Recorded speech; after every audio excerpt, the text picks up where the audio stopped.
This is not right, Bayo. Please let me go. I cannot do this anymore. This is not right. I am in pains. Please. If you tell anybody about this, I will beat you up. What happens when innocence meets the dark side of curiosity? Two siblings stumble upon a secret that changes their family forever. A grandmother's wisdom becomes their only hope to reclaim the love and trust they once shared. But will it be enough? Stay tuned for a tale of courage, resilience, and the power of family bonds that will leave you speechless.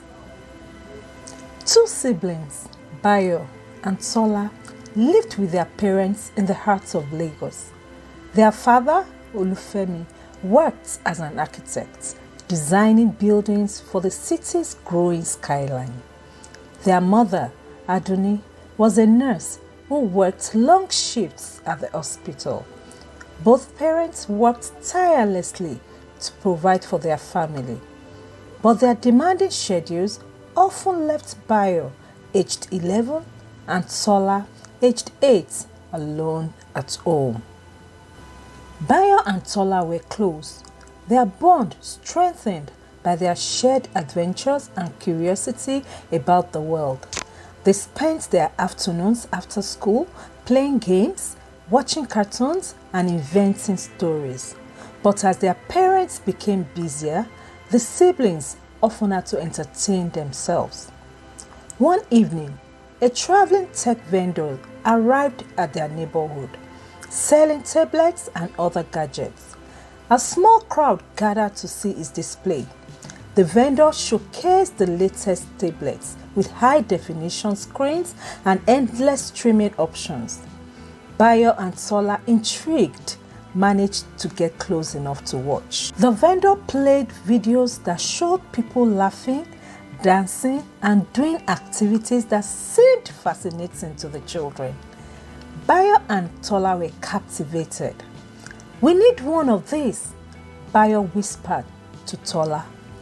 "Mom, Dad, can we get a tablet?" Bayo asked eagerly that night. Olufemi chuckled. "Those things are expensive, and you already have enough to keep you busy." Adunni added, "Focus on your books and your chores. You don't need a tablet to have fun." Disappointed, but not discouraged, Bayo and Tola couldn't stop thinking about the videos they had seen. Their curiosity grew, especially when they overheard other children in the building talking about watching shows and playing games on their tablets. A week later, while visiting a friend's apartment, the siblings saw a tablet up close for the first time. Their friend showed them how to access streaming apps and browse videos. The children watched, mesmerized, as clips played one after another. Some videos were fun and light-hearted, but others were unsettling and confusing. When they returned home, Bayo couldn't stop thinking about the images they had seen. "Tola," he said, "let's try some of those things we saw in the videos." Tola hesitated, "But we don't know what they mean. Mom says we shouldn't copy things we don't understand. Moreover, the contents don't feel right." "Don't be scared," Bayo insisted. "It's just pretend. Nothing bad will happen." Reluctantly, Tola agreed. They lay on the bed. Together, they tried to mimic the actions they had seen in the videos. But instead of fun, Tola felt a deep unease, a sharp and terrifying pain. Tears welled up in her eyes as she ran out of the apartment to the hallway, trembling with fear and confusion. Luckily, she found her mom entering the building. "Mom," she cried, hugging her mom. "It's Bayo." Tola's voice was quickly drowned by her mother's angry voice. "How unruly can you get? Instead of collecting my grocery bag from me, you greet me with petty tears. I've had a long day at work. I need some rest and no disturbance, Adunni retorted angrily. Tola's heart sank. She went to her room in tears. For the next few days, she avoided Bayo, who was engrossed with watching unsettling content in the neighbor's apartment after school every afternoon. She grew into a shell, limping around the house in pain, flinching at the sight of Bayo. Her mother barely noticed these changes due to her busy work shifts. One day, Bayo approached Adunni again with a rush of emotion, fearless.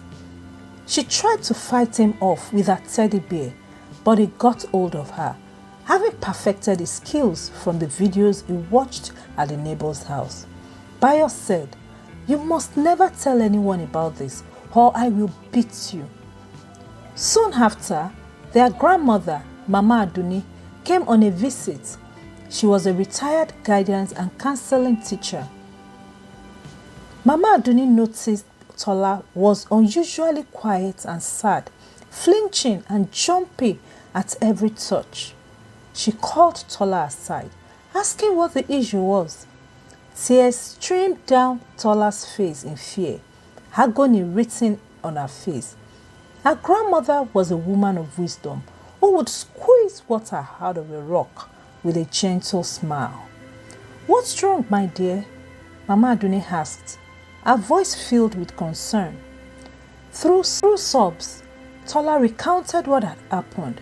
Mama Adunni listened carefully, her face growing stern but compassionate.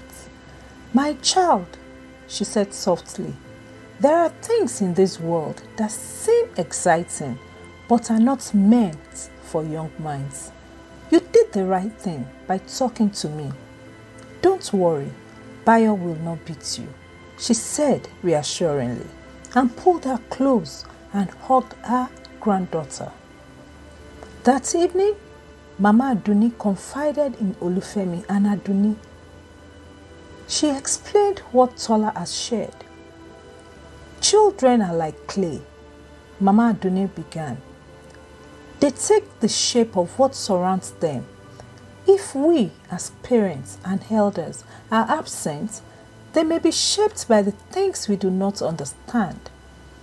This is an abomination that must not be allowed to degenerate into a full-blown incest." Olufemi and Adunni were shocked and struck with guilt. They realized they had failed as parents. Their focus on work had left their children vulnerable. Adunni wiped a tear from her cheek. "We did not see the shadows growing in our own home," she whispered. "Even as a nurse, I was too busy to realize the physical trauma my children were going through," she wailed. Mama Adunni continued, "The internet and devices are not bad in themselves, but they are not babysitters. Children need guidance to understand the world. That is our duty as elders." From that date forward, Olufemi and Adunni made significant changes. Olufemi began working from home on certain days to spend more time with the children, counseling and guiding them about their emotions. He introduced them to drawing and crafting, sharing stories about his architectural projects. Adunni reduced her hours as well at the hospital to have more time with her family. She taught Tola how to cook simple meals and shared wisdom about life during their time in the kitchen. The children grew more confident to approach their parents about their concerns. Mama Adunni became a regular presence in their lives, visiting often to counsel them about sexuality, emotional intelligence, and health education, and also to teach the children valuable lessons. She introduced them to books and games that were both fun and educational to keep them engaged. Bayo and Tola slowly regained their innocence and joy. They spent their afternoons playing in the park, reading, and helping their parents with small tasks. Their parents, now more present, ensured the children felt safe and supported. As the months passed, the family grew closer. Bayo and Tola thrived under the attention and love of their parents. They learned that not everything they saw online was meant to be imitated, and that the guidance of elders was a treasure to be cherished. This tale teaches us that children need the presence and wisdom of their elders to navigate the complexities of the modern world. A family's greatest strength lies in its bond, nurtured by shared stories, lessons, and love. Thank you for watching. If you enjoyed this story, remember to hit the like button and subscribe for more interesting and didactic stories.